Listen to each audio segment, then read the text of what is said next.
नमस्कार साथियों, गणित की इस कक्षा में आप सभी का स्वागत है। आज हम एक नई बात सीखने वाले हैं। इसका नाम तो आपने पढ़ लिया, ये है बीजीय व्यंजक। पहले कुछ पुरानी बात करते हैं। इसके पहले एक कक्षा में मैंने आपको बताया था कि कई बार गणित में हम संख्याओं को अक्षरों से व्यक्त करते हैं। संख्याओं की जगह अक्षर लिखते हैं और उन अक्षरों को हम अक्षर संख्याएं या चर संख्याएं कहते हैं। तो पहले कुछ अभ्यास हो जाए। किसी संख्या का 3 गुना, इसको हम कैसे लिखेंगे? क्या लिखना है हमें? किसी संख्या का 3 गुना। तो पहले तो हम मान लेंगे कि वह संख्या क्या है। संख्या हमें नहीं पता ना, तो हम मान लेंगे कि वह संख्या, उस संख्या के लिए हम कोई अक्षर संख्या ले लेंगे। माना वह संख्या कुछ भी ले सकते हैं हम, x है। माना वह संख्या x है, तो उस संख्या का 3 गुना क्या होगा? x गुणित 3। 3 का गुणा करना है। 3 गुना x गुणित 3। अब ऐसी, ये तो वो संख्या मिल गई, लेकिन जब हम अक्षर संख्याओं का उपयोग करते हैं तो इस बात को इस तरह से लिखते हैं, 3x, है ना। 3 गुना का मतलब क्या है? x धन x, ये तो हुआ 2 गुना और ये हो गया 3 गुना। तो x कितनी बार जुड़ रहा है? 3 बार। तो इसको हम 3x लिखते हैं। तो कहीं पर भी जब ऐसा कुछ लिखा आए तो आप समझ लीजिएगा कि 3x का मतलब x गुणित 3 है या 3 बार x है। 4x का मतलब क्या होगा? 4 गुणा x, है ना। 4x का मतलब होगा 4 गुणा x। तो अक्षर संख्याओं का उपयोग करके हम इस तरह से किसी संख्या का 3 गुना या 4 गुना या कितने भी गुना दिखा सकते हैं। एक चीज और लेते हैं, किसी संख्या से 6 अधिक। संख्या से 6 अधिक, इसको कैसे लिखेंगे? तो पहले तो हम संख्या मानेंगे। माना वह संख्या क्या है? हम x फिर से मान सकते हैं, क्योंकि पिछले प्रश्न में, पिछली बात में x का मान कुछ अलग था, है ना। और यहाँ पर जब हम नई संख्या को x मान रहे हैं तो इसका मान अलग हो जाएगा। लेकिन हम अलग अक्षर भी मान सकते हैं, हम अपनी मर्जी से कोई भी अक्षर ले सकते हैं। तो माना वह संख्या y है। अब हमें दिखाना है y से 6 अधिक, अधिक यानी जोड़ना पड़ेगा, तब उससे अधिक मान मिलेगा। तो y से 6 अधिक, y का मतलब है वह संख्या, तो उस संख्या से 6 अधिक, इसको हमने प्रदर्शित कर दिया। ठीक है ना। ऐसे ही और भी कई चीजों को हम इस तरीके से दर्शा सकते हैं। संख्या के 2 गुने में 3 घटाने पर क्या होगा? ये एक नया प्रश्न है, तो फिर से हमें संख्या माननी पड़ेगी। माना वह संख्या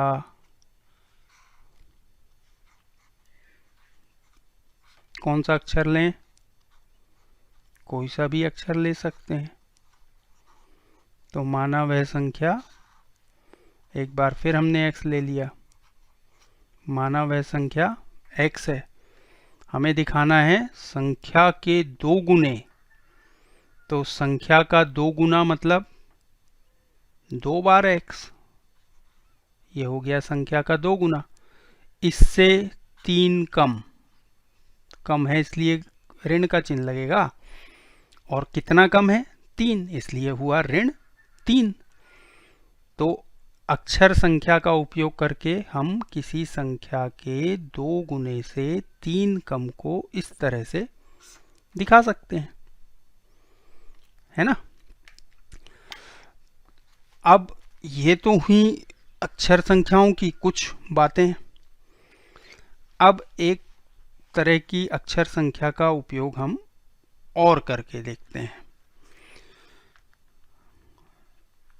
एक व्यक्ति है जो दूध बेचने का काम करता है, ठीक है। अब गाय हर दिन तो बराबर दूध देती नहीं, कभी कम कभी ज़्यादा। और दूसरी बात कि जरूरी नहीं है कि वो जितना दूध होता है वो पूरा बेच दे। तो दूध की कीमत कुछ है, वो भी हमको नहीं मालूम। तो अब ये जो दूध वाला है, ये दूध वाला सोमवार को अलग अलग दिन अलग अलग मात्रा में दूध बेचता है। तो उसको कितने पैसे मिलेंगे रोज? हम 2-3 दिन की बात करके देखते हैं। सोमवार, मंगलवार, बुधवार, इन 3 दिनों में उसने कितना कितना दूध, कितने कितने पैसे उसको मिले, ये हमें पता लगाना है ना। तो यहां पर आप देख सकते हैं, अगर हम दूध की मात्रा को मान लें x लीटर, ये हमें नहीं मालूम, रोज अलग अलग रहेगी। तो x लीटर दूध हुआ और इसकी कीमत है y रुपए प्रति लीटर, प्रति लीटर। y रुपए, 1 लीटर दूध y रुपए में बिकता है प्रति लीटर। तो अब देखिए, यहां पर अब 2 अक्षर संख्याएं आ गई। जो रोज दूध होता है उसका मान हो गया, उसका नाम हो गया x, जितना दूध होगा वो x है। और कीमत है y रुपए प्रति लीटर, क्योंकि हमको दोनों बातें नहीं मालूम है। और हमको पता लगाना है कि वो सोमवार को कितने रुपए कमाएगा। तो सोमवार को x लीटर दूध हुआ। अच्छा, एक बात और यहाँ पे करते चलें। जैसे मान लीजिए 1 लीटर दूध बेचा, तो 1 लीटर का मिलेगा y रुपए। 2 लीटर दूध बेचा, 2y होगा ना। 3 लीटर दूध बेचा, 3y रुपए मिलेंगे। पहले लीटर का y, दूसरे लीटर का y, तीसरे लीटर का y। तो ऐसे ही अगर चलते चलते हम सोचें कि यहाँ पर क्या हो रहा है। जब हम 2 लीटर दूध बेचने की बात कर रहे हैं तो उसे 2y रुपए मिल रहे हैं। 3 लीटर दूध बेचने की बात कर रहे हैं तो उसे 3y रुपए मिल रहे हैं। 4 लीटर में क्या मिलेगा? 4y रुपए। तो x लीटर में क्या मिलेगा? xy रुपए मिलेगा ना। ठीक है। तो सोमवार को x लीटर दूध हुआ, y रुपए प्रति लीटर के हिसाब से बेचा, xy, है ना। मंगलवार को भी x लीटर दूध हुआ, y रुपए प्रति लीटर के हिसाब से बेचा, xy रुपए मिले। बुधवार को भी XY रुपए मिले। ठीक है, अब देखिए कि इसका मतलब कैसे अलग अलग मान कैसे आते हैं। अब हम मान लेते हैं, अब हमको पता चल गया, क्या पता चल गया कि सोमवार को उसने 4 लीटर दूध बेचा है और दूध की कीमत हमें पता चल गई है कि 35 रुपए लीटर है ना। तो सोमवार को कितने रुपए कमाया? सोमवार के लिए x का मान हो गया 4 और y का मान हो गया 35 रुपए। तो यहां से हमें मान मिल जाएगा। अब मंगलवार को अगर उसने 3 लीटर दूध बेचा तो मंगलवार के लिए x का मान हो जाएगा 3 और y का मान तो वही है 35 रुपए। तो यहां पर आ जाएगा 3 गुणित 35, है ना। बुधवार को मान लीजिए उसने 5 लीटर दूध बेचा तो x का मान हो जाएगा 5। तो देखिए x है दूध की मात्रा, लेकिन अलग अलग दिन के लिए x का मान अलग अलग आ रहा है ना। लेकिन y का मान नहीं बदल रहा है। कोई बात नहीं, बदल भी सकता है। हो सकता है किसी दिन वो 30 रुपए लीटर में दूध बेच दे या 40 रुपए लीटर में उससे कोई खरीदने वाला मिल जाए तो वो तो बेच ही देगा, है ना। तो यहां पर हम ऐसा उदाहरण देख रहे हैं जिसमें 2 अक्षर संख्याओं का उपयोग हो रहा है। तो अक्षर संख्याओं का उपयोग जरूरी नहीं कि हमेशा एक ही अक्षर संख्या का उपयोग हो। 2 अक्षर संख्याओं का उपयोग भी हो सकता है, 3 अक्षर संख्याओं का उपयोग भी हो सकता है। अब देखिए एक और उदाहरण ऐसा ही हम देखते हैं। हम लिखते हैं कि पुस्तकों की संख्या x है, पुस्तकों की संख्या x है और कॉपियों की संख्या y है। पुस्तकों की संख्या को हम लिख रहे हैं x, ये हम मान रहे हैं ना, और कॉपियों की संख्या y है। तो अब आप में से जितने लोग हैं, अगर मैं उन सब से पूछूं कि आपके पास कॉपी और पुस्तक मिला के कितने हैं, तो आप क्या करोगे? पुस्तक की संख्या में कॉपियों की संख्या जोड़ दोगे, है ना। किसी एक के पास जितनी पुस्तकें हैं वो यहाँ लिख दिया जाएगा और जितनी कॉपियां हैं उसको यहाँ लिख दिया जाएगा। तो इसको जोड़कर हर किसी के लिए मान अलग अलग आ सकता है, कभी कभी बराबर भी आ सकता है, लेकिन मान जो है अलग भी आ सकता है और बराबर भी आ सकता है। तो यहाँ पर एक बार फिर हम देख रहे हैं कि 2 अक्षर संख्याओं का उपयोग हो रहा है ना। तो अक्षर संख्याओं का उपयोग एक से अधिक बार भी हो सकता है। तो ये तो सारी बातें हम अक्षर संख्याओं की कर रहे हैं, जबकि आज के पाठ का नाम क्या था? क्या नाम था आज के पाठ का? आज के पाठ का नाम तो बीजी व्यंजक है। तो हम अक्षर संख्याओं की बात क्यों कर रहे हैं? वो इसीलिए कर रहे हैं कि अक्षर संख्याओं से जब हम संख्याओं को दर्शाते हैं, राशियों को दर्शाते हैं, तो जो हमें मिलता है, जैसे क्या क्या मिला है आज? सबसे पहले हमने लिखा था 3x, लिखा था ना। पहला आज का जो अक्षर संख्या का उपयोग करके हमने व्यंजक लिखा था वो लिखा था 3x। उसके बाद हमने लिखा y धन 6, 2x ऋण 3, xy, x धन y, है ना। तो 3x हमने लिखा पहले, फिर हमने लिखा y धन 6, फिर हमने लिखा 2x ऋण 3, फिर एक और हमने लिखा xy और एक और हमने लिखा x धन y। तो ये सब क्या हैं? ये सभी चीजें किसी न किसी संख्या को दर्शा रही हैं, है ना। लेकिन अंतर क्या है, संख्या को अक्षर संख्याओं का उपयोग करके हम दर्शा रहे हैं। किसी संख्या का 3 गुना, किसी संख्या से 6 अधिक, किसी संख्या के 2 गुने से 3 कम, दूध की मात्रा और दूध की कीमत, पुस्तकों की संख्या और कॉपियों की संख्या, ये सब बातें हमने की ना।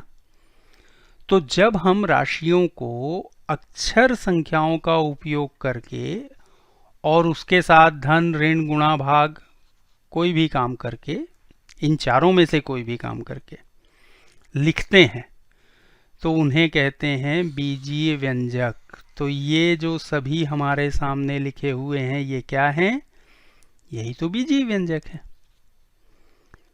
है ना। ये सभी क्या हैं, बीजीय व्यंजक। तो ये तो आपको पहले से मालूम था ना कि हम संख्याओं को ऐसे लिख सकते हैं। अब मैंने क्या किया, आज सिर्फ आपको एक नया नाम बताया बस, है ना। अब थोड़ी सी बात और हो जाए, यहां पर कुछ बीजीय व्यंजक ऐसे दिख रहे हैं जिनमें एक ही बार गुणा हो रहा है। तो यहां पर इस तरह के जो बीजीय व्यंजक हैं उनको हम कहते हैं एक पदीय व्यंजक। ये दोनों क्या हैं, एक पदीय, क्योंकि इनमें एक ही पद है। अक्षर संख्याएं यहां पर 2 जरूर हैं लेकिन पद एक ही है। अक्षर संख्याओं के साथ जो काम हो रहा है वो एक ही बार हो रहा है। यहां पर क्या हो रहा है, यहां पर पहले अक्षर संख्या ली गई और उसमें फिर 6 जोड़ा गया। तो जब धन का उपयोग हुआ तो ये 2 पद हो गए। 2 पदों को ही तो हम जोड़ सकते हैं ना। एक पद को कैसे जोड़ेंगे, जोड़ सकते हैं। जोड़ने के लिए और घटाने के लिए कम से कम 2 पद चाहिए। तो यहां पर 2 पद हैं, यहां पर भी 2 पद हैं और यहां पर भी 2 पद हैं। तो जब अक्षर संख्याएं धन या ऋण के चिन्ह से आपस में जुड़ी हों तो वहां पर हम पदों की संख्या बता सकते हैं। और जब धन या ऋण का चिन्ह नहीं है तो वो एक पदीय व्यंजक होगा। तो अभी हम 2 प्रकार के व्यंजक देख रहे हैं, एक पदीय व्यंजक और 2 पदीय व्यंजक। यहां पर इस प्रश्न को, इस बीजीय व्यंजक को फिर से समझ लीजिए, ये वाले को। ये एक पदीय व्यंजक है क्योंकि इसमें कुछ ना तो जुड़ रहा है और ना ही घट रहा है। अगर ये ऐसा होता, x y ऋण कोई भी संख्या, तो ये द्विपदी कहलाता। तब इसमें 2 पद होते, एक पदीय एक पदीय। लेकिन अभी क्या है, अभी सिर्फ इतना है, तो ये एक पदीय व्यंजक है। ठीक है। अब ये तो हुई एक पदीय और द्विपदी, मतलब 2 बातें मैंने बता दी आपको। एक तो बीजीय व्यंजक बता दिया। बीजीय व्यंजक क्या है कि जब हम संख्याओं को, किसी भी संख्या को, चाहे वो रुपए हो, उम्र हो, दूध की मात्रा हो, कॉपियों की संख्या हो, कोई संख्या हो, पुस्तकों की संख्या हो, किसी भी राशि को अगर अक्षरों से दर्शाते हैं तो वो अक्षरों से दर्शाने वाला रूप जो है, जैसे ये सारे, ये सभी कहलाते हैं बीजीय व्यंजक। अब बीजीय व्यंजक में अगर एक पद है तो वो एक पदी है और अगर 2 पद हैं तो द्विपदी है। बस इतनी सी बात है। एक बात और बताते चलते हैं कि पहले अभ्यास करें। नहीं, छोटी सी बात है, एक बात और बता देता हूं मैं, फिर अभ्यास। कई बीजीय व्यंजक हमें ऐसे मिलते हैं जिनमें, अब देखिए, कुछ बीजीय व्यंजक मैं आपके सामने लिखता हूं और उसके बाद ये वाली बात हम करते हैं। यहाँ पर हमारे पास कुछ बीजी व्यंजक लिखे हुए हैं। एक है ये 6xy, एक है 5y, एक है 2/3x, और क्या लें, 6y,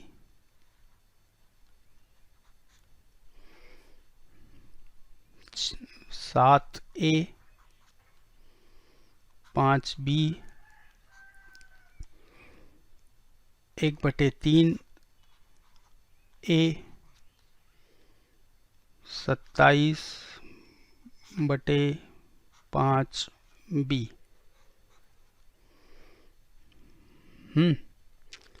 और ले लें कुछ।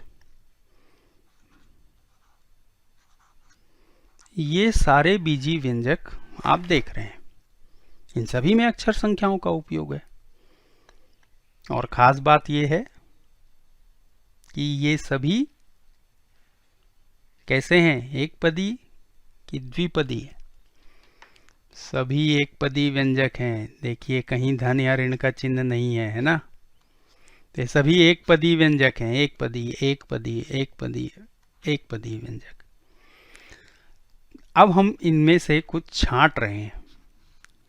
क्या छांट रहे हैं? क्या आपको लग रहा है कि इनमें से कुछ बीजी व्यंजक एक जैसे हैं? नहीं लग रहा, लगना चाहिए। देखिए इस बीजी व्यंजक में दो अक्षर संख्याएं हैं, x और y, और उन दोनों का गुणा हो रहा है। तो एक्स वाई है यहाँ पर, और यहाँ पर भी एक्स वाई है। ये वाली संख्या भले अलग है ना, ये वाली संख्या अलग है, लेकिन अक्षर संख्याएं एक जैसी हैं दोनों में।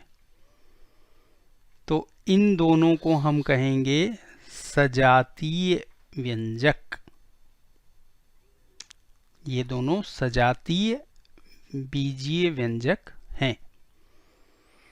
तो इसका सजातीय कौन सा है, कोई है या नहीं? 5y का सजातीय 6y है ना। और इसका सजातीय, इसका कोई दूसरा सजातीय इस लिस्ट में नहीं है। कहीं है x? नहीं है ना। तो अब आप इन चारों को आपके लिए छोड़ देता हूं मैं। बात समझ में आ गई ना। ऐसे बीजी व्यंजक जिनमें एक जैसी अक्षर संख्याओं का उपयोग हो, है ना। लेकिन एक बात यहां पर और बताना जरूरी है, इसका कोई सजातीय व्यंजक यहां पर है क्या?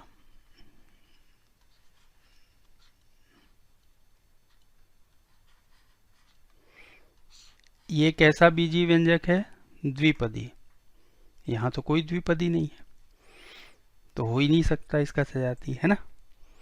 और एक बात और, इसको इसका सजातीय मत मानिए, क्योंकि यहां पर दोनों चर राशियों का गुणा हो रहा है, x और y का। और यहाँ x धन y है, यहाँ जो एक्स वाई लिखा है वो x गुणित y है, और यहाँ जो लिखा है वो x धन y है। तो ये दोनों सजातीय नहीं है, इसका कोई सजातीय व्यंजक यहाँ पर नहीं है। ठीक है। तो अब आपको आज की कक्षा से 3 बातें पता चल चुकी हैं। मैं आपको 3 बातें बता चुका हूं और आप तीनों को समझ गए होंगे।